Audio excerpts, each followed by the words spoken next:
I'm Larry Goldstein. I'm a professor of cellular and molecular medicine at UC San Diego. And what I want to tell you about is why I think it's so important for practicing professional scientists to embrace the notion of scientific citizenship. And so what I'll do is I'll tell you a little bit about what I think scientific citizenship means in a broad sense. What are the rights that we expect that come with that scientific citizenship? What are the responsibilities that brings? And then what are the benefits that you can get from fully embracing this notion of being a scientific citizen in our broader societies? So the first issue is, what do I mean by that? And I think what I mean by being a scientific citizen is somebody who has a life and an impact that extends not just in the lab and in the work around you, but extends outside of your institution and into your society at large. And the reason that that's ultimately important, in one sense, is that there are certain rights that we want as scientists that are really important to us. We want the right to pursue whatever inquiry we think of. We want the right to pursue our curiosity. We want the right to disagree and the freedom to disagree with anybody that has an idea that we disagree with or that disagrees with our data. And we want, if you will, the freedom to excel. We want to believe that we are in a system, and we do work in a system where we can be better than we were yesterday and where we can achieve excellence. Now, those are wonderful rights, but like all rights that come with citizenship, they bring responsibilities. And some of those responsibilities, I think, are obvious to any of us who practice science. We review papers, we review grants, we review each other. We don't always like that, of course, but we do it.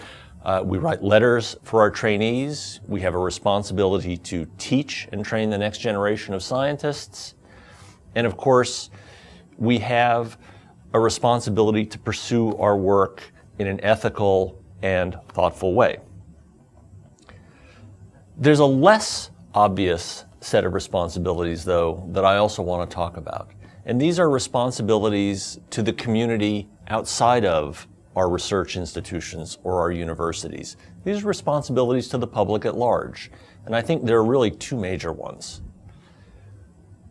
One is we have a responsibility to explain to the people who pay for our work what it is we do so that they can appreciate what kind of science we do, what are the questions we ask, and so they can understand what's going on in our labs, because that's part of building trust with a society.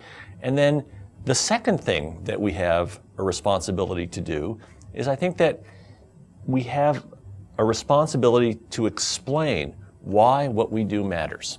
If we ask our friends and our neighbors, in essence, to pay for our work, either through tax dollars or philanthropies or direct giving, it seems to me that we have a responsibility to explain why this has an impact on their lives, well, not just today, but perhaps in the future. That seems a sensible thing to me to do. Now, that may seem like a lot of time and energy. My experience is that it actually does not take a huge amount of time and energy, but that even more important, there are benefits that one gets, both in the long term and in the short term, from embracing and practicing this full scientific citizenship. The long-term benefits, of course, are if we're going to be scientists for more than a few years, we want to have long, fruitful careers, we need to have a stable enterprise. We need stable funding. We need to attract the best and brightest students and trainees to the practice of science. And of course, we need to have an environment where there's stable regulation and oversight, where we can practice our craft in an environment where we can pursue our curiosity in ways that are consistent both with scientific inquiry, but within reasonable bounds arrived at with the community at large. But there are short-term benefits as well, and this may be particularly important for trainees who are thinking about, do they want to spend a small amount of their time engaging with the public, with politicians, with people outside of your lab or your institution. And I think the short-term benefits are in fact very significant. One short-term benefit is that we all do a reasonable amount of teaching of one sort or another, either to students in lecture halls or in small groups or in our labs. And learning to communicate effectively with non-experts, such as politicians, members of the press, your neighbors, actually helps your teaching. It helps you learn how to take difficult concepts with a foreign language, the language of science, and express them in ways that a non-expert group can understand and appreciate and actually get excited about. That's one short-term benefit. Another short-term benefit, also not obvious, but a realistic one in my experience, is that the same types of skills it takes to communicate with a non-expert are the same kinds of skills you might bring to an interdisciplinary collaboration. If you're a biologist and you imagine collaborating with someone in physics or engineering or chemistry who does something very different from what you do, you have to be able to communicate your ideas effectively, accurately, and in a way that gets them excited enough to think about collaborating with you using whatever novel methods or technologies they bring that you don't necessarily have in a scientific lab.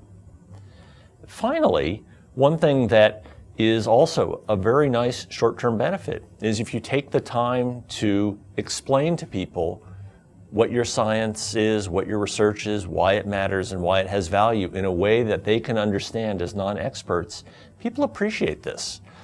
Your friends, your family, your neighbors who are non-scientists will express that appreciation, and to be honest, it makes you feel good to think that you're having a positive impact on the people around you and potentially on their lives in the ultimately longer term.